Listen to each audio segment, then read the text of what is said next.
Baik, selamat sore. Assalamualaikum warahmatullahi wabarakatuh.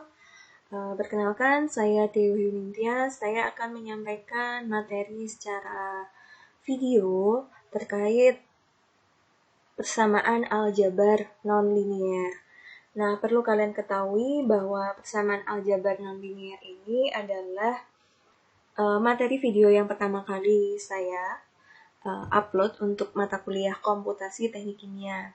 Nanti kalau kalian misal memang menghendaki video-video yang lain, karena memang lebih enak kita memang belajar ada suara atau visualisasi gambar dan suara, seperti saat kita kuliah tatap muka. Nah, kalau memang kalian nanti suka, kalian bisa like, komen, ataupun subscribe di YouTube saya juga. Oke. Sembari untuk introduction terkait persamaan aljabar nonlinier, saya cerita sedikit bahwa di sini biasanya saya sampaikan materi ini adalah sebelum UTS, tapi mengingat kondisi COVID, sehingga semua jadi mundur, jadi pelan-pelan materi kita bisa sampaikan. Yang penting adalah kalian bisa lebih memahami, walaupun yang kita pelan-pelan, tapi kalian bisa paham semua. Itu aja sih. Oke ya. Nah, ini terminologinya atau istilahnya. Saya yakin kalau kalian hanya dikasih materi PPT, kalian akan malas untuk membaca dan memahami maksudnya. Jadi saya kasih video juga. Nah, di sini untuk terminologi persamaan aljabar nonlinier itu menentukan nilai X-nya dari suatu fungsi X, atau bisa kita ambil adalah dia adalah fx. Nah, itu kita jadikan sama dengan 0. Nih ya.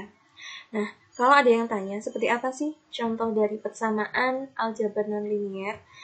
Perlu kalian ingat-ingat, linier dan non-linier itu sangat beda. Kalau linier yang kemarin saya sempat jelaskan, itu misalnya persamaannya dengan metode waktu SMA pernah kalian dapatkan cara penyelesaiannya dengan eliminasi, substitusi, kemudian kemarin ada inverse karena bentuknya matriks. Itu adalah persamaan penyelesaian untuk persamaan linier. Linier itu biasanya bentuk garisnya kalau dalam gambar grafik itu adalah garis lurus. Ini bedanya ya.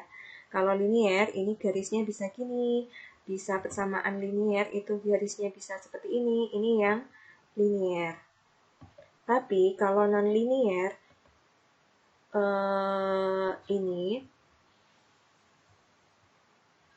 Tapi kalau yang non-linier itu persamaan garisnya bisa bermacam-macam. Seperti contoh adalah kalian pasti tidak asing dengan garis yang seperti ini. Garis apa ini? Betul. Ini adalah persamaan kuadrat. Itu pun juga termasuk dalam kategori persamaan aljabar non-linier. Kemudian mungkin kalian pernah punya grafik yang cuma seperti ini, atau grafik apalagi melenggak-lenggok seperti ini mungkin ada persamaan garis yang mungkin seperti itu juga ada. Nah, intinya adalah bagaimana menyelesaikan persamaan tersebut. Biasanya kan kalau persamaan-persamaan seperti ini yang non-linier, kalian kan mencari akar-akar persamaannya. Nah, di sini juga sama, non-linier kita akan mencari akar-akarnya atau nilai X-nya itu dengan dua metode. Nah, ini ada dua metode akalode dan metode terbuka. Nah, ini contohnya yang lain ya. Ini saya ambil dari buku pemrograman. Misalnya adalah persamaannya adalah bentuknya seperti ini. Fx sama dengan E pangkat min X dikurangi X. Ini persamaan apa? Jelas ini persamaan non-linier. Jenisnya apa ini? Logaritmik ataukah polinomial atau apa? Nah, intinya yang jelas oleh dia di sini adalah persamaannya bukan garis lurus biasa. Nah, yang ingin diketahui dari penyelesaian ini biasanya adalah mencari nilai X, sehingga fx-nya kita harus membuatnya menjadi fx sama dengan 0. Metode yang pertama, akalode, itu menggunakan dua titik awal sebagai tebakan. di mana kedua titik tersebut harus mengapit jawaban yang dimaksud. Artinya mengapit jawaban yang dimaksud adalah mengapit jawaban nilai X yang sebenarnya. Kemudian, untuk metodenya atau contoh dari metode yang pertama, itu adalah metode bisection. Saya yakin di MTK 2, kalian sudah diajari oleh dosen tentang metode bisection atau bagi dua. Kemudian yang kedua adalah metode terbuka. Metode yang hanya menggunakan satu titik tebakan awal. Metode yang paling terkenal adalah metode Newton-Raphson. Di sini saya yakin metode bisection dan metode Newton-Raphson sudah pernah diajarkan di MTK 2 oleh Bu Marni dengan detail. Nah, nanti bagaimana sih Bu nanti bedanya antara dua metode ini dalam komputasi teknik kimia? Bedanya ya sama, tapi kita pakai program, itu saja sih bedanya. Kemudian nanti ada selain dua metode tadi, kalau di pemrograman itu menyediakan beberapa fungsi untuk penyelesaiannya yang lain. Nanti kita akan bahas satu persatu. Kita akan bahas yang pertama, yaitu metode bisection.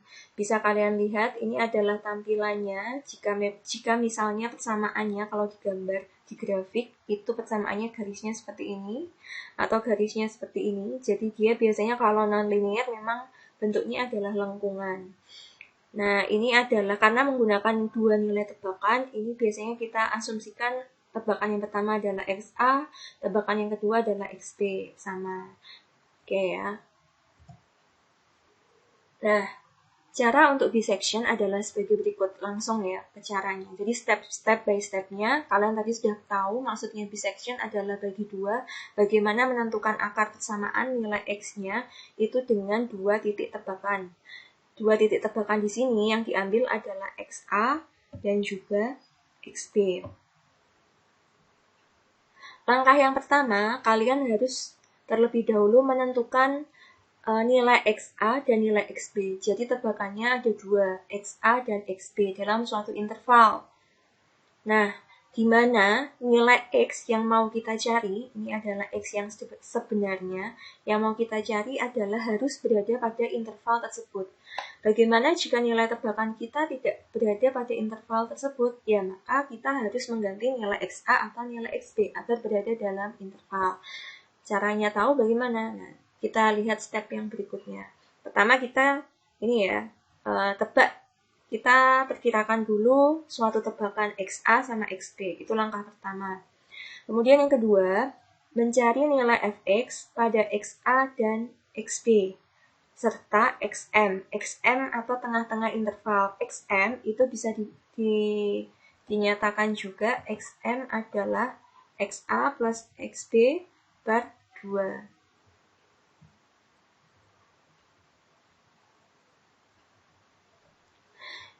Nah, mencari nilai Fx pada XA, XB, dan XM saya rasa bisa semua ya. Jadi maksudnya adalah mencari nilai Y-nya. Fx itu maksudnya biasanya adalah mencari nilai di sumbu Y-nya ini. Itu nilai Fx-nya. Oke. Langkah ketiga, kalau kita misal ini ya, permisalannya seperti di gambar 3.1 ini, kita punya tebakan XA sama XB, tengah-tengahnya mungkin adalah di sini. Berarti kita punya di sini adalah XM, ya kan? Nah,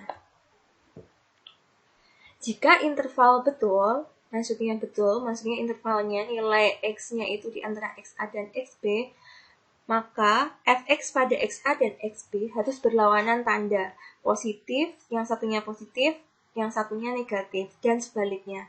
Tahu maksudnya ini, mungkin ada yang bingung, ini maksudnya gimana Ibu? Fx positif sama negatif. Misalnya ini, bisa kalian lihat ya, cermati kalau dalam grafik ini, nilai Fx untuk di nilai Fxa di dalam gambar 3.1 ini adalah Fx-nya adalah ini. Daerahnya istilahnya seperti itu. Daerahnya karena di atas nilai 0, maka dia adalah nilainya positif, XA-nya. Sedangkan yang nilai XB, bisa kalian lihat daerahnya kan ini ya.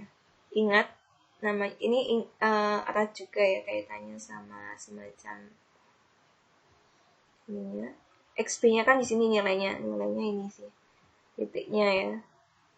Kalau ditarik ke sumbu Y kan seperti ini.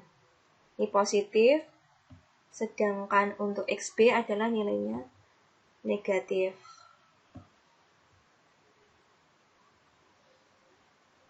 Oke, bisa dipahamin ya. Jadi nilai XA sama nilai XB itu harus berlawanan tanda. Nilai Fx untuk saat XA dan XB itu harus berlawanan tanda. Bukan XA dan XB harus positif sama negatif, bukan, tapi nilai Fx-nya saat Fx-nya pada XA, saat Fx-nya saat XB. Gitu. Langkah keempat, berdasarkan harga Fx pada 3 titik, kita kan tadi cari 3 titik untuk nilai Fx-nya. Jadi ada Fxa, ada Fxb, ada Fxm. Itu ya. Jadi langkah nomor 4, kita akan mendapatkan nilai Fxa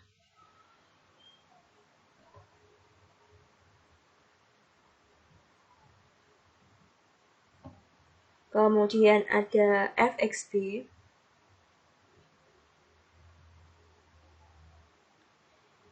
ya ini dimaklumi ya tulisannya seperti ini karena saya juga belum punya semacam cara menulis pensil yang baik. Kalau dalam video itu pakainya apa seperti itu enaknya ya, saya masih dari pen biasa dari PowerPoint. Kita dapat ya untuk langkah 4 ini kita dapat nilai ini. Nah, dapat ditentukan pada separuh interval mana yang terletak akar persamaan tersebut. Bisa diartikan, maksudnya gini. Kalian kan tadi punya Fxa di sini, Fxb di sini. Misal Xm di sini, maka ketemu Fxm di sini. Nah, padahal harusnya akar persamaan yang betul kan di sini. Nah, cara untuk menentukan istilahnya membuang agar mendekati dari akar persamaan yang betul, akar tersebut pasti terletak pada interval di mana tanda dari Fx pada ujung-ujung interval berlawanan. Misal ya, ini kan bisa kalian lihat Xa di sini nilainya positif, Xb nilainya di sini negatif banget lah ya, ke bawah nilainya negatif kecil banget pastinya. Nah, ini di sini ada Xm, nilai Fx-nya untuk Xm adalah di sini. Nah, bisa kalian lihat interval baru yang akan kita gunakan adalah interval pada ujung-ujung, di mana tanda dari Fx pada ujung-ujung interval yang berlawanan. Bisa kalian lihat kalau yang dari sini ujung-ujungnya adalah di Xa sama di Xm. Jadi, nanti Xb-nya ini akan kita buang. Gitu. Kalau untuk contoh gambar 3.1 loh ya, agar ketemu akar persamaan yang dicari yaitu nilai X di sini. Nah, ini ada keterangannya, makanya untuk yang poin 6, jika tanda Fx, Fm berlawanan dengan Fxa, maka akar persamaan Xa sampai X sampai Xm. Intinya dari Xa sampai Xm. Jika tanda Fxm berlawanan dengan Fb, maka akar persamaan dari Xm sampai dengan Xb. Nah, untuk kasus atau dari gambar 3.1, kalian bisa menyimpulkan bahwa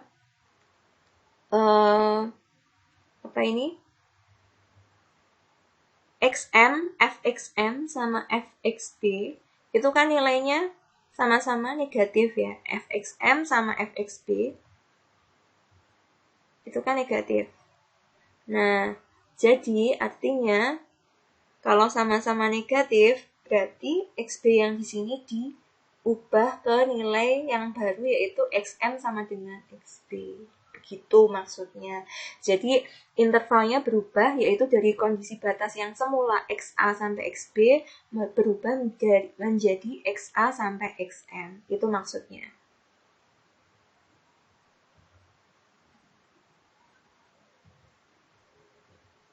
Bisa dipahamin ya? Oke, kita lanjutkan. Ini saya gambarkan ini, mungkin hasilnya akan berbeda jika bentuk akar atau grafiknya berbeda. Kalian bisa ngecek dari ininya. Oh, ternyata XA-nya positif, XB-nya negatif. XM-nya ternyata ikut yang ke XB negatif juga, berarti XB-nya dibuang. Jadinya intervalnya dari XA sampai XM, begitu. Oke, next. Ini penjelasan yang lain. Ini saya ambil dari modul ada. Jadi, interval diperkecil dengan membuang separuh interval yang baru, sampai diperoleh interval yang cukup kecil. Sehingga kalau makin kecil intervalnya, misalnya ini kan intervalnya udah berubah dari XA sampai XM. Terus dicari lagi XM yang kedua atau XM baru. Nah, ini kan menjadi XB baru ya, yang di XM jadi XB. Nah, nanti akan semakin mendekati dari akar persamaan yang ingin dicari. Intervalnya lama-kelamaan akan menjadi kecil-kecil dan akan mendekati nilai yang sebenarnya. Begitu maksud dari penyelesaian metode bisection. Makanya ini penjelasannya adalah intervalnya menjadi cukup kecil, mengecil hingga akhirnya mendekati dari akar persamaan. Ini rumusnya tadi. Cara ini memang bisa kalian lihat kalau diselesaikan secara manual itu lama. Kenapa lama? Pertama karena kita nebaknya 2, kemudian setelah kita nebak 2, kita cari XM-nya, setelah dicari XM-nya ternyata kita buang lagi terlalu jauh intervalnya, kita buang lagi hingga mendekati itu kan butuh waktu ya, dan butuh tebakan-tebakan terus-menerus yang agak lama. Sehingga di sini dijelaskan cara ini tidak begitu cepat untuk konvergen menuju ke arah nilai yang dicari, yaitu akar persamaannya pada nilai X, tetapi baik digunakan untuk fungsi-fungsi yang sangat tajam perubahannya. Gitu. Pedoman praktis untuk eliminasi interval adalah sebagai berikut.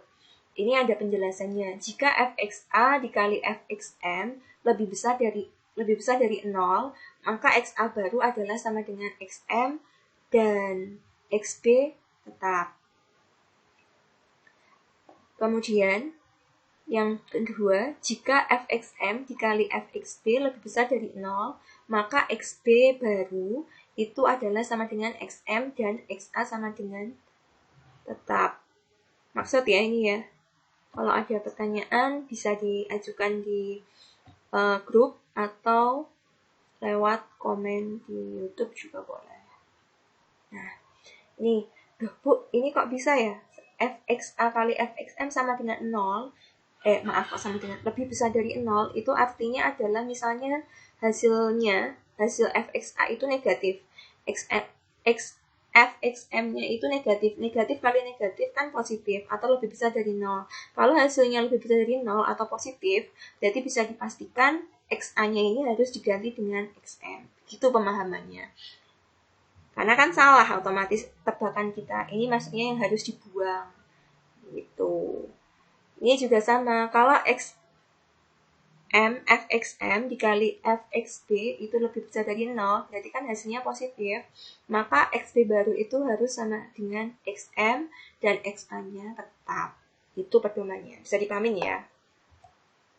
Ini ada keunggulan dan kelemahan dari metode bisection. Kalau keunggulannya, dia metodenya sederhana.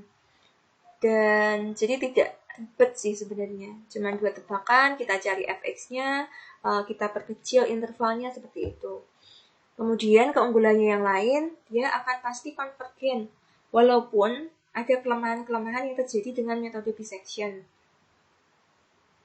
Seperti tadi, saya jelaskan bahwa laju untuk konvergen menuju ke titik yang dicari, yaitu akar persamaan yang diinginkan, itu lama atau lebih lambat daripada metode yang kedua dengan Newton-Raphson. Kemudian kelemahan yang kedua adalah tebakan awal harus terdiri dari 2 buah. Dan tebakannya kita harus coba-coba ya, dalam arti Tebakan ini ada syaratnya harus memenuhi di mana FA dikali FB lebih kecil dari 0. Paham maksudnya ini ya? Jadi kan syarat awal saat kita tebakan mula-mula, itu kan nilai FA atau FXA sama dikali FXB itu harus berlawanan tanda, positif, misal FXA-nya adalah positif, FXB-nya adalah negatif. Jadi kan hasil kalinya otomatis adalah negatif sehingga lebih kecil dari 0. Itu maksud syaratnya jadi ada dua, selain syarat ini juga ada syarat ini. Gitu. Ada dua syarat yang harus dipenuhi dalam metode bisection. Oke. Lanjut, algoritma metode bisection itu seperti berikut. Untuk algoritma yang saya tulis di slide ini, saya ambil dari modul praktikum kalian masing-masing. Bisa sembari kalian cek ya, di halaman berapa kalian cek. Biasanya untuk ini sama judulnya terkait persamaan aljabar nonlinear juga. Algoritmanya kita selalu awali dengan mulai ya. Maksudnya semua algoritma, mau algoritma pemrogramannya di statistik, di informatika, pasti bikinnya yang awal ya start itu, mulai. Tidak boleh langsung dituliskan input datanya, itu tidak boleh. Jadi harus ada kata-kata mulai. Kemudian definisikan persamaan nonlinear yang akan dicari, akarnya, dan tetapkan juga toleransinya. Contoh misalnya ini adalah persamaannya adalah fx sama dengan log x. Jadi ini persamaan nonlinear, yaitu logaritmik.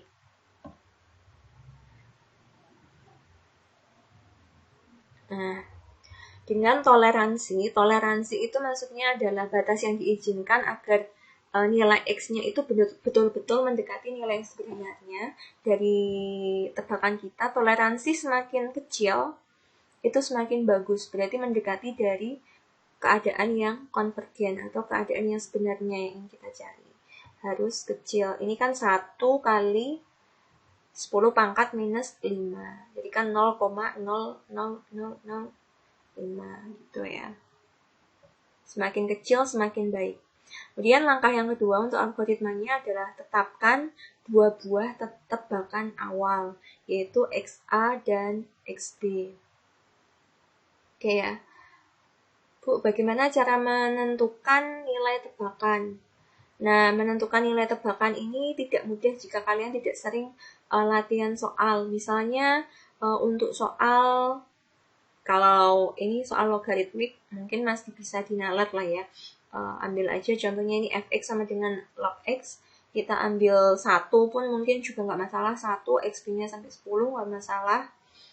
Kita cek apakah hasilnya negatif sama positif. Kalau negatif sama positif berarti sudah betul, karena kan ini nomor 3 kan hitung harga fxa dan harga fxb, dimana saat kita masukkan f saat 0,1 dan f saat 10 itu nilainya hasilnya yang untuk f saat 10 itu 1 positif, sedangkan f saat 0,1 hasilnya adalah minus 1, sehingga cocok. Syaratnya dipenuhi. Ini untuk langkah keempat terpenuhi. Jika syarat terpenuhi, proses dilanjutkan ke langkah berikutnya. Jika tidak, jadi ada ya syarat di sini. Nah, ini penting banget. Jika syarat tidak dipenuhi, maka kembali ke langkah 2. Nah, langkah kedua apa, Bu? Nah, di sini bisa kalian lihat langkah kedua adalah menetapkan 2 buah tebakan awal lagi. Jadi diulangi lagi, diiterasi lagi. Tebakan semula kita ternyata salah, kita tebak lagi kondisi awalnya seperti itu. Jadi syarat itu kalau dalam algoritma pemrograman itu nanti bentuknya adalah semacam kondisi keputusan yang sempat saya ajarkan. Bentuk-bentuk dari algoritma pemrograman kan ada beberapa ya. Ada yang input, ada yang output, ada yang kondisi keputusan. Nanti bentuknya, nah ini belah ketupat, nanti akan saya jelasin. Langkah kelima adalah menghitung harga dari XM atau nilai tengahnya. Ya, dapat. Setelah ketemu nilai XM, kita juga mencari nilai FXM. Kita cari sekian. Nah, ketemu kan nilainya ternyata adalah positif. Positif 0,7033. Berarti karena sesama positif dengan F10, maka nanti kita bisa mengganti. Nah, ini kan syaratnya kan Fxa kali Fxm itu harus lebih besar dari 0 terpenuhi. Jika terpenuhi, harga Xa diganti dengan Xm. Jika tidak terpenuhi, harga XP yang diganti XM. Contohnya untuk di soal ini, itu kan tadi kita tebakan Fxa-nya adalah minus 1, negatif. Negatif dikalikan Fxm-nya 0,7033. Syarat yang ini, syaratnya kan harus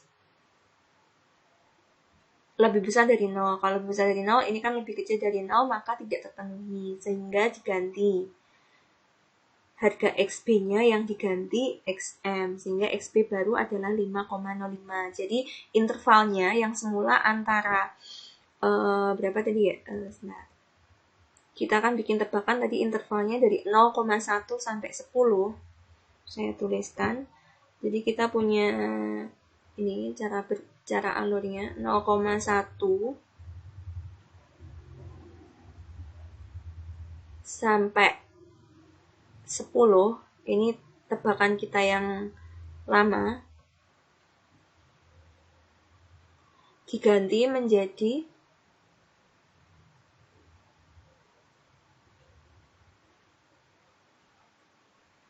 0,1 sampai 0,703. Begitu caranya. Karena kita membuang XB yang lama. Jelas ya sampai sini? Maaf, salah. Diganti dari 0,1 sampai ada error ternyata. Oke, kita mengganti di sini dari 0,1 sampai XM. XM-nya kan 5,05. Ini yang diganti. Hati-hati jangan salah menggantinya. Yang diganti adalah kondisi batas X-nya, bukan Fx-nya. Karena yang dicari adalah akar persamaannya atau X-nya itu. Nah, setelah itu kita periksa kriteria iterasi. Ada syarat bahwa A min B atau intervalnya A dikurangi B, XA kurangi XB dibagi A itu harus, atau dimutlakan, itu harus lebih besar dari toleransi. Jika kriteria iterasi terpenuhi, proses kembali ke langkah 5, yaitu menentukan nilai XM, seperti itu. Jika tidak, dilanjutkan ke langkah berikutnya. Langkah berikutnya adalah ini kriteria iterasi terpenuhi yang besar dari itu, lebih besar dari toleransi, kan?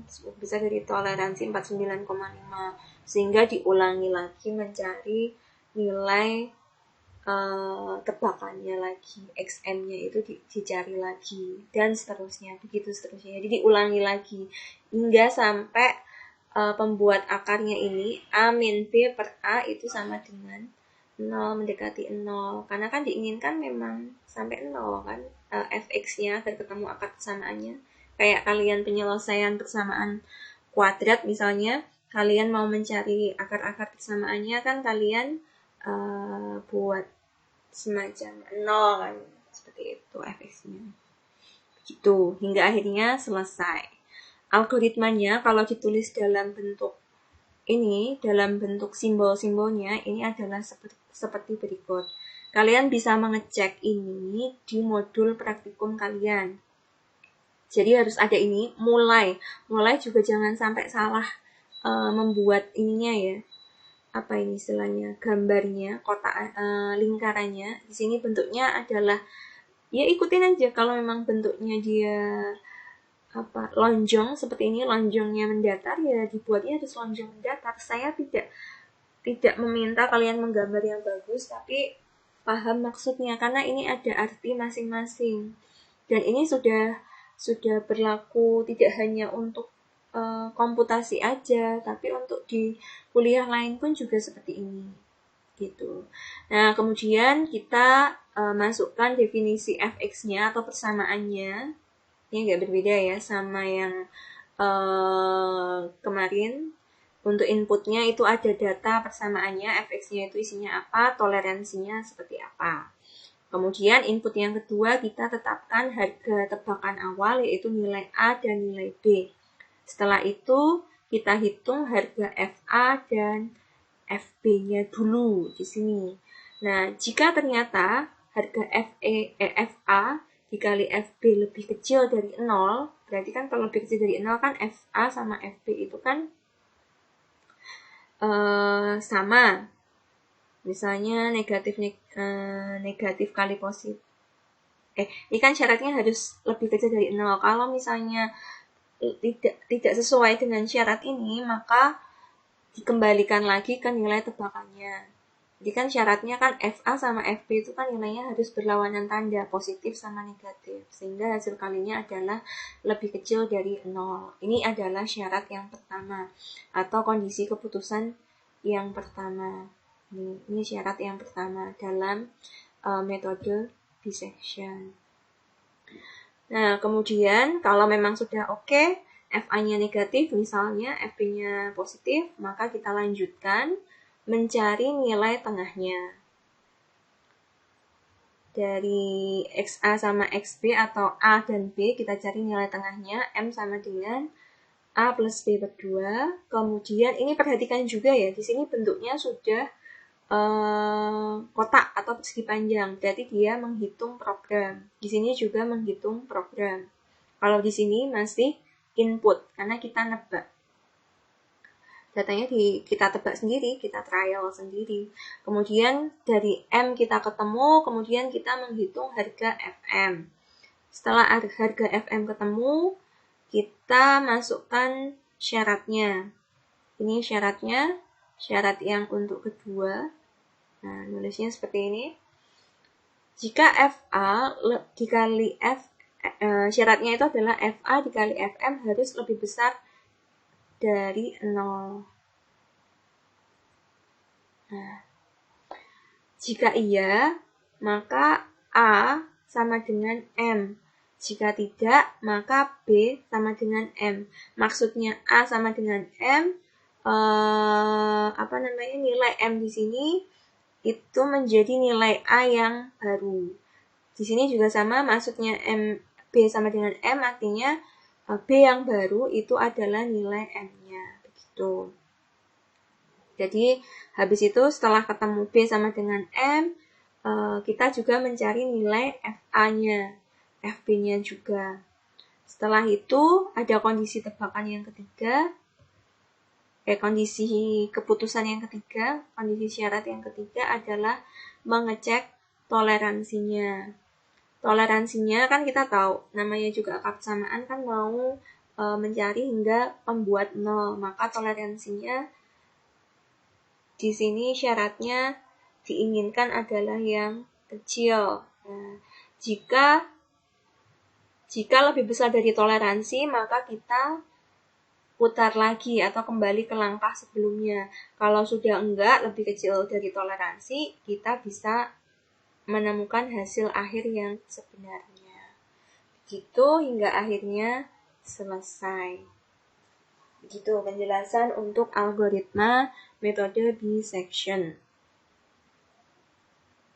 Kalau ada yang tanya, Bu, bedanya praktikum dengan komputasinya atau teorinya itu bedanya apa sih?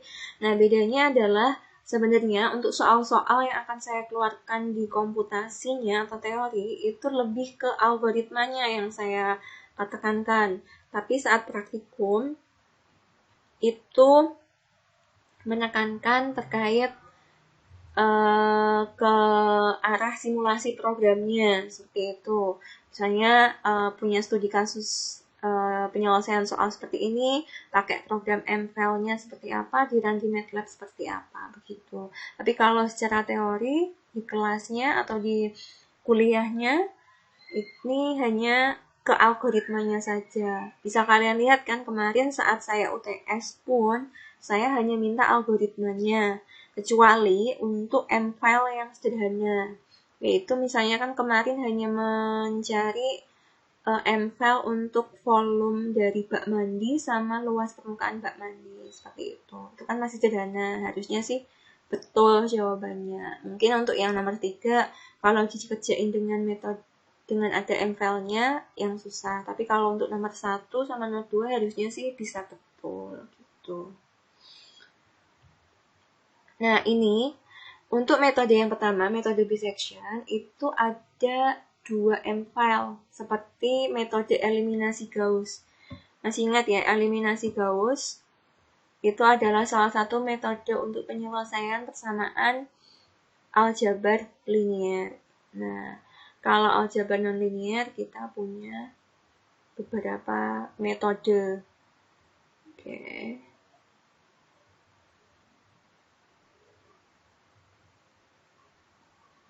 Di sini M-file yang pertama adalah M-file subroutine. Subroutine itu maksudnya adalah M-file yang berisikan fungsi bisection secara umum. Artinya, subroutine ini nanti bisa kita gunakan untuk penyelesaian kasus-kasus yang lain gitu. Tapi pakai subroutine-nya sama. Itu maksudnya. Seperti ini sebagai rumus umumnya, sedangkan ini adalah untuk kasus-kasus tertentunya adalah di program utama untuk eksekusinya. Oke, kita coba ya. Kita lihat seperti apa sih M-file untuk subroutine-nya. Bisa kalian lihat, jadi ini kalian ketik di M-file-nya. Bisa ya, saya yakin bisa. Ini saya ambil di modul. Saya nggak ngambil yang di buku, tapi saya ngambil yang di modul.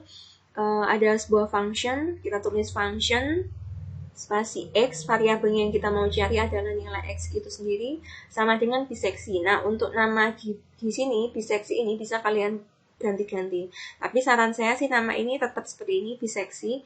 Alasannya kenapa? Biseksi ini adalah untuk menunjukkan ke kalian bahwa metode atau nama file ini nantinya adalah biseksi yang isinya adalah rumus untuk perhitungan metode bisection. Kemudian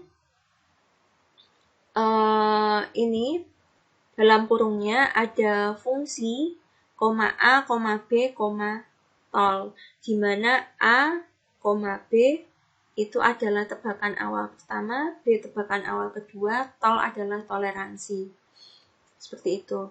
Kalau dalam metode bisection, saya sarankan memang penulisannya untuk toleransi wajib ditulis. Tapi kadang ada beberapa yang tidak menuliskan toleransi. Nah, kemudian di sini menuliskan while absolute dalam kurung ini adalah untuk menuliskan syarat yang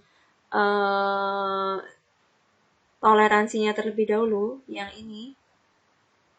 Nah, tadi syarat toleransi. Nah, ini ya.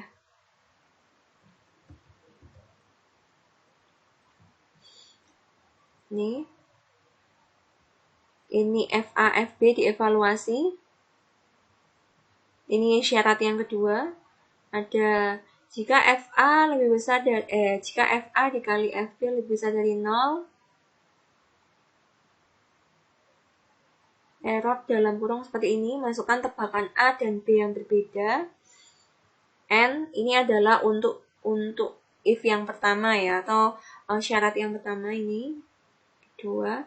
Kemudian kita tuliskan rumus yang kedua, yaitu mencari M sama FM-nya, seperti ini. Kemudian syaratnya kita masukkan, seperti ini. Ini syaratnya. If FM kali FA lebih besar dari 0, maka A sama dengan M, atau selain itu menjadi B sama dengan M. Habis itu N, karena ada will, kita tambahkan N lagi. Mungkin ada yang bingung untuk penulisan if conditional seperti ini.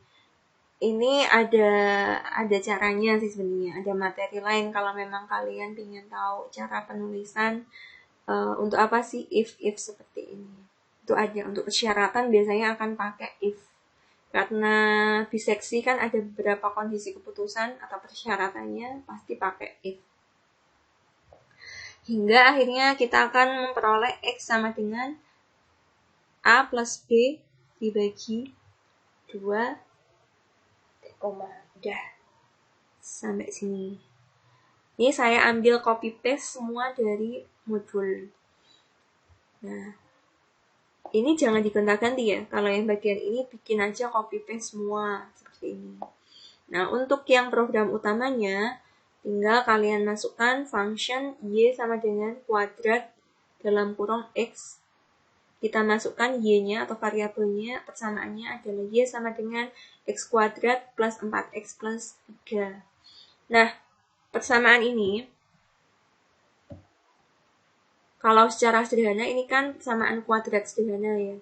Dan kalian, saya yakin, bisa menyelesaikannya langsung cepat. Biasanya metodenya adalah mencari faktor apa ini? Akar-akar persamaannya dengan metode pemfaktoran. Waktu SMA saya yakin dijelaskan sih.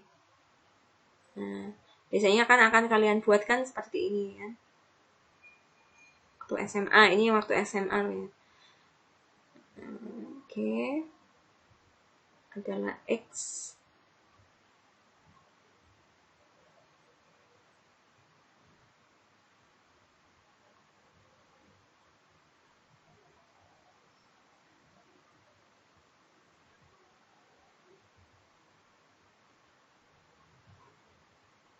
Oke. Nah, seperti ini. Nanti hasil akhirnya adalah X sama dengan 3 dan X sama dengan minus 1. Gitu. Itu kan kalau diselesaikan manual, kalian langsung tahu jawabannya. Tapi kalau pakai program, nanti yang di MFAIL yang kedua itu adalah kita masukkan function. Terus function ya kalian tulis seperti ini. Y sama dengan kuadrat ini maksudnya nama filenya nanti akan kalian simpan dengan ini. Nama filenya. Kalau kalian nggak tulisnya kuadrat juga nggak apa-apa. Misalnya filenya contoh 1 gitu juga nggak masalah. Nanti ini keluarnya kalian simpan namanya. Ini adalah nama M filenya ini kuadrat dalam kurung X. Jadi maksudnya Y ini mengandung variabel X di dalamnya. Di mana Y didefinisikan sebagai berikut. Nah, untuk mencari akar persamaan dengan metode bisection, kita panggil dengan kata-kata biseksi di sini. Biseksi adalah MFAIL yang pertama dalam kurung dipanggil namanya, jangan lupa dikasih tanda petik kuadrat, kemudian koma, min 2 itu adalah apa? Tahu yang di sini maksudnya? Min 2 di sini maksudnya adalah tebakan yang pertama. 1 itu adalah tebakan yang kedua, nilai A sama nilai B-nya. Dengan toleransinya adalah 1 kali 10 pangkat minus 6. Begitu. Bisa kalian lihat tebakannya awalnya adalah min 2 sama 1. Hasil akhirnya keluarnya adalah ini. Oke, bisa dipahami? Keluarnya langsung 2 ini. Nah, ini cuma contoh aja sih. Ini contoh, kalau misalnya kita ganti tebakannya min 2 sama min 4, ketemunya ini. Jadi kan bisa kelihatan, kalau kalian nebaknya nggak tepat, ya kan jawaban yang benar kan min 1 sama min 3. Ini kan range-nya kan min 2 sama 1. Jadi kan tidak mendekati, baru 1 yang terjawab. Nah, ini tebakannya diganti lagi gitu. Kalau saran saya, kalau memang udah tahu jawabannya, range jawabannya, kalian bisa kasih range-nya mungkin agak jauh. Ini kan terlalu dekat ya, min 2 sama min 4 kan dikit, min 2 sama min 4. Kalau bisa misalnya dari plus ke negatif, misalnya di sini ya, misalnya kalian ganti yang udah punya MATLAB, bisa dicoba-coba kuadrat, kemudian tebakan yang pertama misalnya adalah 1 gitu misalnya, kemudian yang kedua adalah min 5 gitu aja, wes nggak terlalu jauh juga. Dicoba keluarnya hasilnya apakah sama atau beda gitu. Itu untuk penyelesaian metode dissection. Kita lanjut yang kedua. Ini contoh-contoh kasusnya kalian bisa pelajari di buku pemrograman. Kasusnya sudah sangat akrab banget dengan kasus teknik kimia. Contohnya seperti kasus konversi, faktor kompresibilitas, dan lain sebagainya. Oke, yang kedua adalah metode Newton-Raphson. Metode yang paling sering digunakan mungkin besok saat skripsi, kalian juga akan menggunakan metode yang kedua ini, terutama untuk optimasi reaktor kalian. Biasanya kalau untuk reaktor RATB itu pakai optimasi dengan metodenya adalah Newton-Raphson dengan satu tebakan awal gitu. Bisa dilihat. Misalnya kita punya persamaan yang mau dicari adalah ini, akar persamaannya yang harus dicari harusnya ini. Kita tebakannya adalah XI ini. Nah, bagaimana cara untuk menentukan akar ini? Kita cek di slide berikutnya.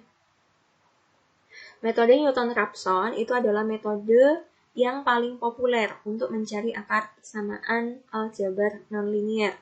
Metode ini merupakan metode terbuka, yaitu hanya menggunakan satu tebakan awal, jadi hanya satu. Lebih simpel sih memang Newton-Raphson. Jika suatu tebakan awal adalah XI, maka garis singgung titik XI pada FXI dapat diperluas sampai memotong sumbu X. Titik potong garis tersebut pada sumbu X kemudian menjadi perbaikan tebakan awal, yaitu XI plus 1. Ini maksudnya. Maksudnya kan tadi kita, ini persamaan yang mau kita cari, akarnya harusnya di sini. Cara mencarinya kita pakai tebakan, misalnya kita ambil titik sembarang di sini XI. Kemudian kita cari FXI-nya. Maaf. Kita cari FXI-nya, ketemu titik ini. Kemudian dari titik FX ini kita bisa membuat garis linear, garis lurus yang memotong ke sumbu X ini, sehingga akan ketemu titik XI plus 1. Itu maksud dari Newton-Raphson. Nah, dari XI plus 1, kita cari lagi FXI plus 1, lalu kita buat garis lagi. Caranya memang gitu. Tebakannya kan harus diulang-ulangi hingga mendekati nilai akar persamaannya. Dari ini kita bikin misalnya saat dibikin garis linear, di sini ketemu XI yang selanjutnya adalah nanti tebakannya di sini. Dari yang semula-mula di sini menjadi di sini, kemudian di sini jadi di sini, hingga akhirnya menuju ke titik yang sebenarnya. Begitu adalah maksud dari penyelesaian Newton-Raphson. Bisa dipahami ya? Nah, rumus yang digunakan kalau tadi dalam dissection itu ada 3 syarat atau rumusnya ya tadi ya, kalau kalian ketahui di sini. Syaratnya ada ini, ada toleransinya juga. Kalau dalam Newton-Raphson, kita ada rumus untuk mencari ininya. XI plus 1-nya itu rumusnya gimana? XI plus 1 atau X barunya itu sama dengan XI atau tebakan lama dikurangi FXI. FXI maksudnya nilai Y pada saat X lama dibagi dengan turunan dari Y yang lama atau F aksen XI. Begitu rumusnya. Sehingga rumus umum dari Newton-Raphson seperti ini. X new sama dengan X old, X lama dikurangi Fx old dibagi F aksen X old gitu. Atau turunannya. Masih ingat ya turunan atau diferensialnya. Nah, keunggulan dan kelemahan metode Newton-Raphson ini seperti ini. Jadi kalau Newton-Raphson karena cuma satu tebakan awal, biasanya laju konvergensi dia lebih cepat gitu. Tapi ada juga kelemahannya karena cuma tebakannya kan cuma satu. Jadi kita tidak bisa memperkirakan apakah betul intervalnya atau jaraknya yang akan kita cari betul-betul yang di sini akan mendekati yang di sini. Jangan-jangan malah di sini misalnya kita tebakan di sini. Kan enggak menyinggung belas dari garis ini. Bisa jadi kekonvergenan makanya ada kalanya gagal dicapai. gitu. Jadi kalau saran saya Newton Raphson kalian harus benar-benar tahu kira-kira tebakannya itu berapa gitu. Paling gampang Newton Raphson makanya kan banyak digunakan untuk di reaktor. Reaktor untuk optimasi jumlahnya biasanya hubungannya dengan konversi. Biasanya kan konversi karena maksimal nilainya 1 ya kalian bisa coba-coba tebakannya misalnya 0,2, 0,3 itu masih mungkin gitu. Pakai satu tebakan. Ini algoritmanya, saya rasa kalian baca sendiri ya. Agak dijelaskan juga capek juga ya saya ngomong kayak ada mulai definisikan persamaannya, contohnya misalnya ini adalah untuk ln ini sama persamaannya log x, turunannya ingat log x turunannya f aksen x itu adalah 1 per x ln 10. Ingat di sini ada logaritma natural ya, ln. Tetapkan harga tebakan awal, nyatakan x0 dan x0 sama dengan x plus 1. Kemudian ada syarat yang pertama, walaupun kayaknya cuma 1, tapi setelah digambar di algoritma ada 2. Syaratnya tetap ada syarat ini, agar mendekati nilai 0 harus iterasinya harus jawabannya harusnya lebih kecil dari 0, lebih kecil dari toleransi agar mendekati nilai toleransinya. Oke, kemudian hitung harganya lagi, hitung harga X barunya, jika enggak kembali ke langkah 5 dan akhirnya sampai selesai. Begitu. Ini untuk algoritma cara ini saya tulis atau saya ambil dari modul praktikum kalian. Nah, untuk algoritmanya kalau dibentuk simbol-simbolnya seperti ini. Mulai definisikan fx persamaannya, kemudian f aksen x diferensial dari persamaannya, x0 tebakan awal dan nilai toleransinya. Kemudian di sini ngitung ya. Nyatakan x baru sama dengan x0 di mana x0 sama dengan x plus 1. Oke. Kemudian kayaknya ada yang kita lanjutkan dulu. Kemudian di sini ada kondisi keputusan yang pertama yaitu kondisi keputusan bentuknya bola ketupat ini gambarnya. Syaratnya adalah x min x0 dibagi x dimutlakan harus lebih besar dari toleransi. Jika tidak, kalau tidak itu berarti sudah selesai.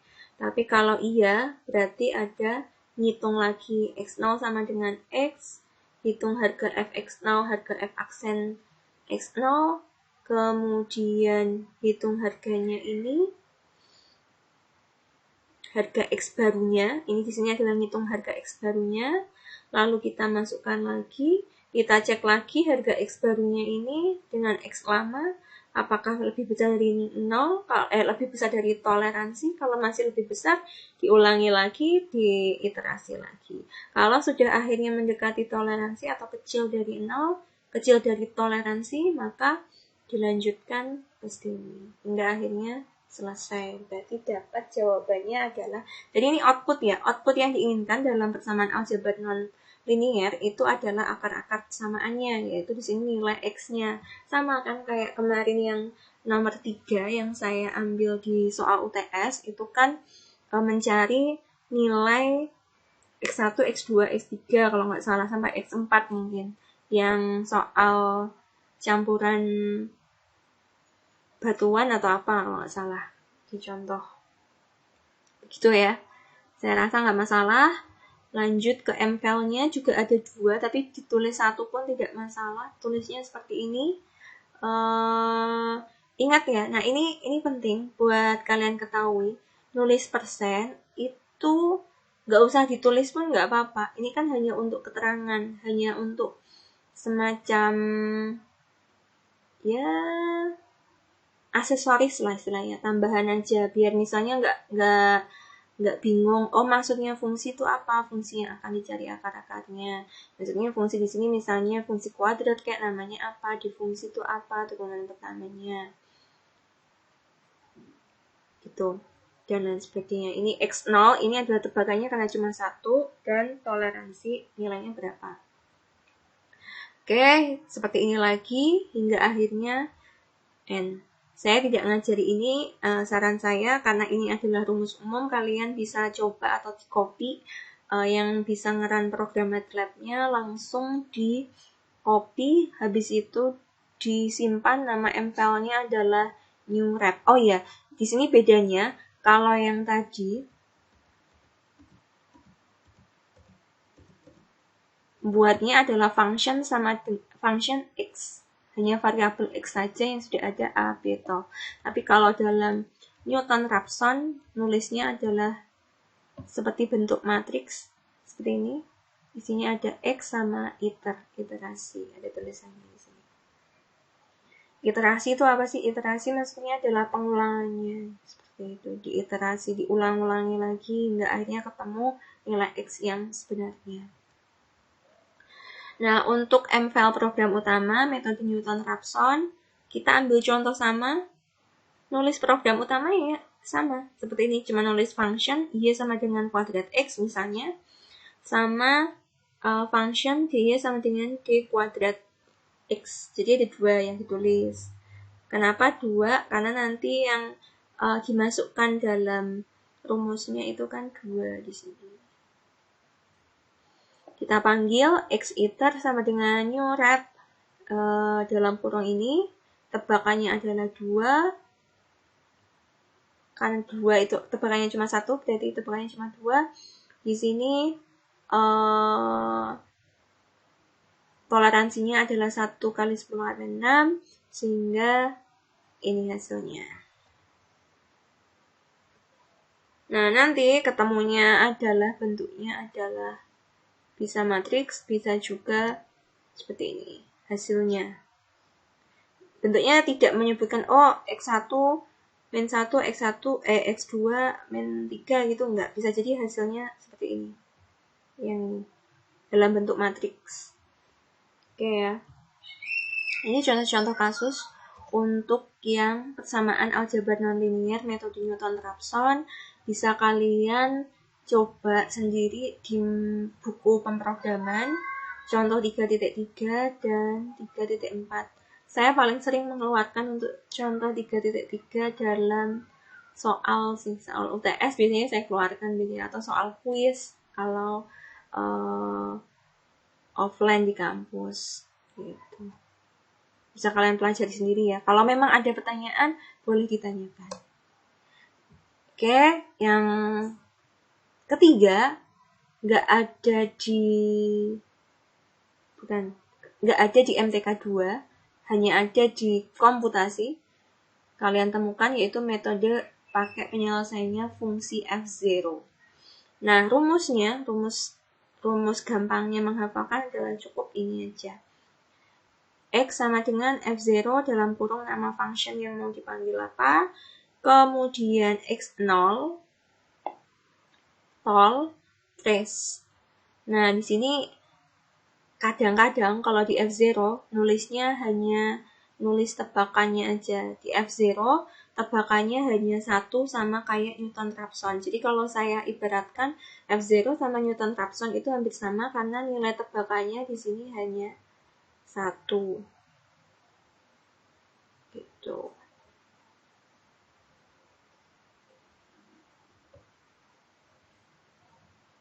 Saya belum mencoba di MATLAB apakah dengan F0 itu bisa dicoba dengan 2 tebakan.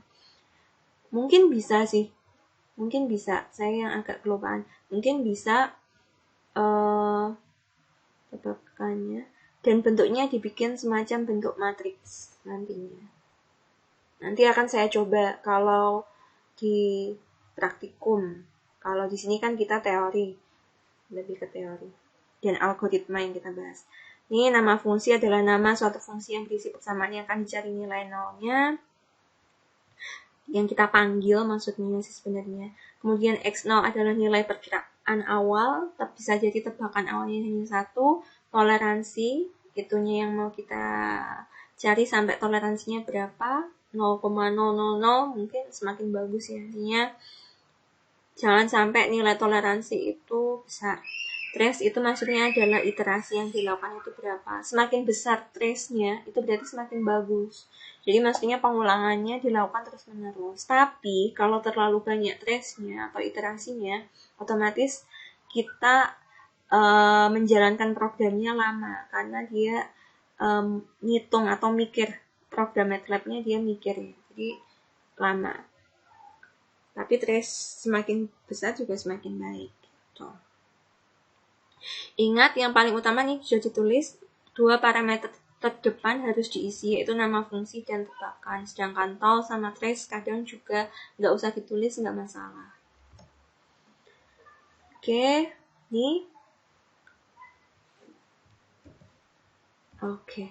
Oh, ternyata ini baru penjelasannya ya, tapi sudah saya jelaskan ya di sini. Intinya fungsinya ini namanya F0. Kenapa namanya F0? Sesuai dengan rumusnya karena pakai simbolnya adalah F0. Fungsi ini terdiri dari beberapa metode yang dipadukan untuk menyelesaikan berbagai persoalan secara cepat dan tepat. Nih, kenapa saya rekomendasikan sekali untuk memakai metode penyelesaian persamaan aljabar non-linear itu pakai F0. Apapun jenisnya, dari contoh 3.1 sampai 3.4 hingga seterusnya, saya rekomendasinya adalah ini.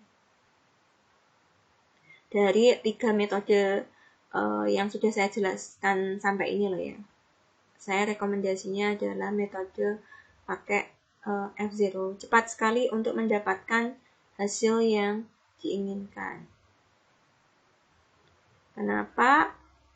Ya karena nggak perlu membuat rumus yang syarat banyak seperti ini. Mana tadi? Nah ini kan kita bikin ya di MFile-nya kayak gini kan. Kalau cuma copy paste sih nggak masalah. Tapi kalau kita nggak tahu ininya, nggak tahu ini, misalnya kita nggak punya ini, kita bikin rumus ini kan agak kesulitan. Nah kalau di F0, rumusnya tadi sudah disediakan dalam F0 ini, dalam satu paket gitu. Kita tidak perlu menuliskan sepanjang itu. Nih, kita ambil contohnya. Contoh soal dan langkah penyelesaiannya. Jadi rumusnya sederhana. Intinya dalam F0, namanya juga F0, berarti fungsi 0 atau fungsi 0 gitu ya. Jadi fungsinya harus dibikin 0. Itu maksudnya. Jadi misalnya kita punya persamaan data sebuah kapasitas panas sebagai berikut, akan ditentukan temperatur pada saat Cp-nya adalah 1. Untuk itu, ubahlah persamaan di atas menjadi seperti ini. Oke, paham maksudnya? Jadi saat Cp-nya ini di sini kan diganti 1 ya. Otomatis, agar kita mau bikin 0 mungkin kalian bisa nulisnya 1 min ini. Atau bisa juga dari ini dikurangi 1. Boleh. Itu sama aja. Bukan kebalik loh ya. Asal jangan kebalik. Jadi kan kita mau bikin 0. Misalnya kita punya, ini kan persamaannya Cp sama dengan bla bla, maka Ft-nya kita ubah menjadi 1 dikurangi ini. Boleh. Karena kan hasilnya jawabannya adalah 0. Begitu. Paham maksudnya? Oke, saya nggak paham. Penyelesaiannya adalah membuat fungsi yang dapat mengevaluasi persamaan. Contoh, jadi Cp kita punya data persamaannya kan seperti ini, kita nolkan, berarti F0-nya adalah F sama dengan bla bla bla bla bla ini. Ingat, akar kalau ditulis persamaan akar T, itu bahasa Inggrisnya kalau ditulis dalam pemrogramnya SQRT. So, lanjut ya. Nah, ini misalnya kalian tadi data yang ini tadi kalian plot, itu akan keluar datanya untuk suhu 100 sampai 300 keluarnya seperti ini. Bisa kalian plot sendiri lah ya. Kalian cari sendiri. Saya yakin bisa ya ngeplotin persamaan ini. Untuk suhunya di line space-nya, matriksnya dibikin dari 100 hingga 300 bisa. Nggak masalah. Nah, untuk mendapatkan harga penol dari fungsi tersebut digunakan fungsi F0 dengan tebakan awal 100. Gitu. Ini fungsinya kita mencari ini, ngeplot ini, agar kalian tahu, oh jawabannya itu harusnya adalah, tadi kita coba, harusnya X akar persamaannya kan ini. Jadi kan jawabannya 0 ya, F0-nya.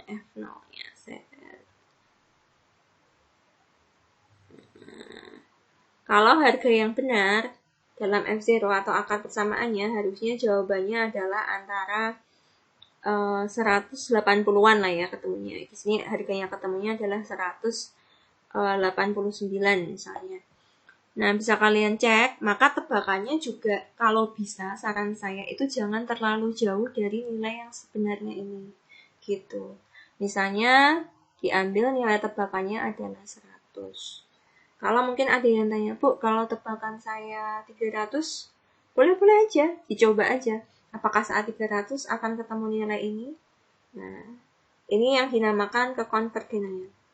Kalau misalnya saat tebakannya diganti 300 di sini, ketemunya masih sama, berarti dia memang nilai yang sebenarnya. Kalau enggak, berarti bisa jadi ada yang salah dalam mencari nilai tebakannya. Gitu ya, bisa dipahamin? Jadi nulis rumusnya cuma ini aja. Bikin mval ini, function f sama dengan fungsi t, kayak gitu toh. Kemudian, ini maksudnya fungsi t, ini bisa kalian ganti-ganti ya, tidak harus f sama dengan fungsi t. Misalnya function f-nya ini variabelnya juga kalian ganti, misalnya cp atau x, bukan y gitu juga boleh. Y biasanya kalau saya itu kan identik namanya fx itu kan y ya. Jadi function y sama dengan fungsi. Fungsi di sini adalah nama mval kalian. Misalnya tidak harus nama mval-nya fungsi. Bisa jadi misalnya kapasitas panas kalian ganti-ganti di sini nggak masalah. Yang bagian sini. Ini kalian ganti-ganti boleh. Ini menunjukkan nama mval-nya. Nah, di sini di F0 cara mendapatkan ini ya tinggal dipanggil aja di command window. Kalian ketikkan F0 dalam kurung. Cara untuk memanggilnya tidak harus dikasih tanda petik juga sih. Saya masih ingat, bisa kalian coba di MATLAB-nya. Cukup ditulis seperti ini boleh. F0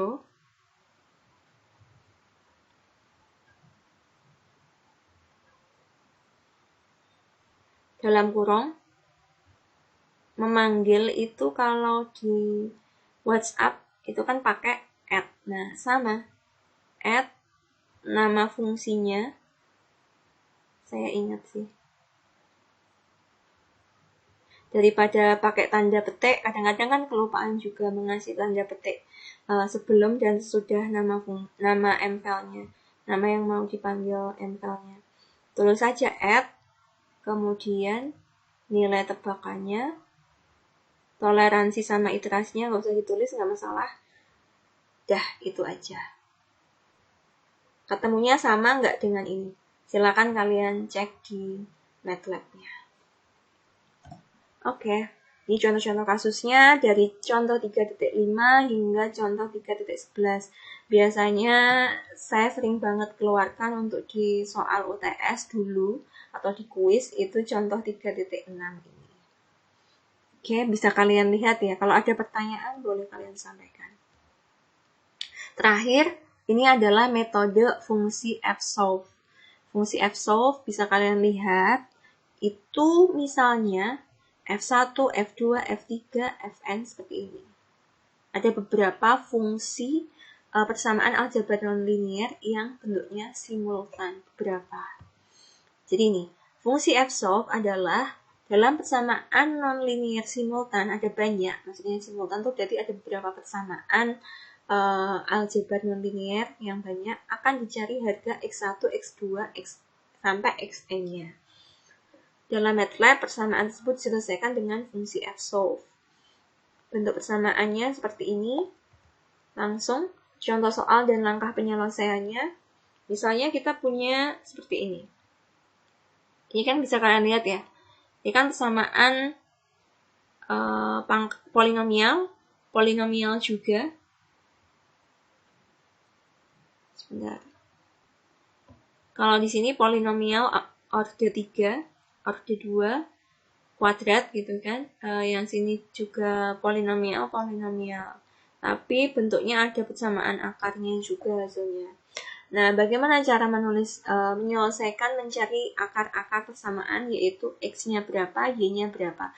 Jadi di sini, apakah kalian bisa mencarinya dengan metode substitusi atau eliminasi? Saya yakin kalian akan kesusahan. Nah, di MATLAB, kalian bisa coba-coba sembari untuk soal-soal matematika atau statistik yang pernah kalian temui untuk yang non-linear yang sederhana seperti ini, itu kalian cari akar-akar persamaannya atau nilai X, nilai Y-nya itu dengan metode F-solve ini. Kalian coba ya sendiri ya. Jadi MATLAB itu sangat banyak fungsinya. Dan untuk kalian ketahui aja, MATLAB tidak hanya dipakai untuk teknik kimia loh. Jurusan lain, elektro, ternyata saya sempat diskusi sama dosen elektro juga memakai MATLAB. Dosen statistik juga pakai MATLAB. Jadi kalian harus bangga, kalian bisa mendapatkan kuliah ini. Dan saya yakin saat kalian kerja, banyak sekali tempat perusahaan yang meminta kalian punya suatu kompetensi terkait keahlian skill software. Apa aja ya? Kalau misalnya perusahaannya di bidang kimia, ya MATLAB ini perlu, ChemCAD perlu, mungkin Visio perlu, Aspen, HiSys perlu, atau apalagi, dan lain sebagainya. Tapi kalau software-software aplikasi yang lain yang kalian pelajari, mungkin kan kemarin kalau nggak salah HMTK ada training bikin desain pakai Photoshop, pakai ini, mengetahui software-software seperti itu juga perlu kalau menurut saya. Karena di tengah zaman sekarang saya yakin software-software kalau kalian punya keahlian seperti itu sangat bermanfaat. Ini saya menulis apa? Jadi lupa. Nah, ini mencari X dan Y-nya dengan metode F-solve.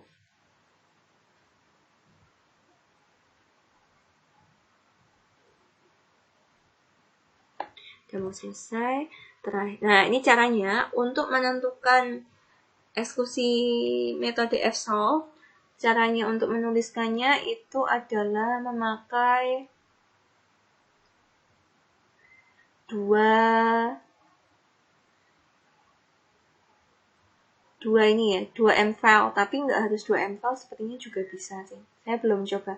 Yang jelas ini yang harus ditulis yang pertama, yaitu menuliskan function F-nya ini variabel F ini yang dicari, persamaannya sama dengan latihan dalam kurung variabelnya X semua. Nah, ini yang agak berbeda. Kalau tadi variabelnya yang dicari kan di sini ada X dan Y. Kita nggak bisa menuliskan dalam MATLAB dua variabel sekaligus yang mau dicari dalam F-solve. Jadi harus dibentuknya adalah dalam bentuk matriks. Matriks X ada nilai X1, ada X2. X1 itu maksudnya di sini adalah nilai X. Kalau dalam persamaan ini X1 adalah nilai X dan X2 adalah nilai Y. Jadi permisalahannya itu. Balik lagi ke sini ya. Yang ke sini. Sebentar. Maksudnya X ke 1, ini X1 ini, itu kalau dalam soal tadi adalah nilai X-nya.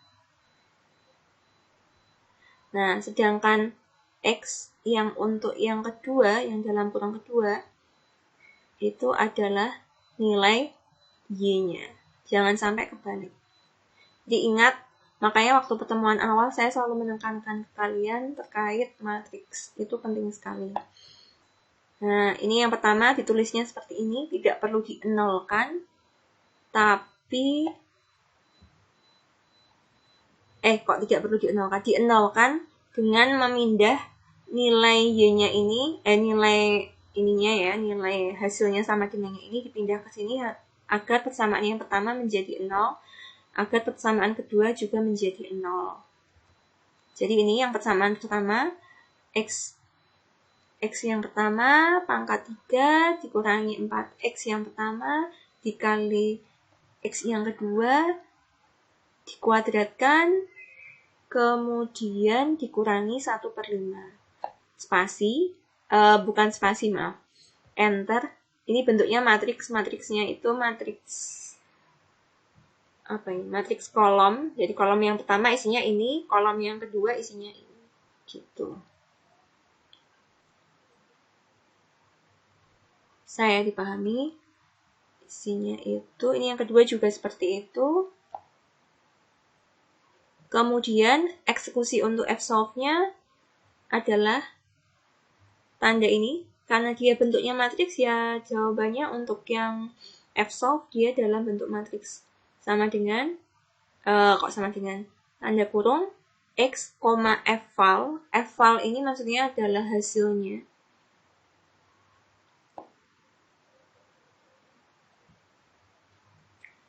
Sama dengan F-solve dalam kurung, latihan yang kita panggil, kan kita simpan namanya adalah latihan. Kemudian, koma, dalam kurung 1,2. Jadi tebakannya di sini ada 2, bentuknya matriks. Gitu. Ini nebak ya, yang nilai 1,2 ini kita nebak-nebak ini, 1,2. Jadi yang ditebak di F-solve karena ada 2, kan ini X1 sama X2 ya kita nebaknya juga ada 2, 1 sama 2. Bentuknya dalam bentuk matriks gitu. Hasilnya di comment window-nya keluarnya ini. Gitu. Contoh soal lain untuk yang metode F-solve bisa kalian lihat di modul praktikum halaman 34. Oke, mungkin itu saja dari saya. Mudah-mudahan bermanfaat untuk kalian semua. Saya yakin dengan mendengarkan video dan melihat video dan mendengarkan suara, saya yakin akan lebih mudah dipahami. Terima kasih.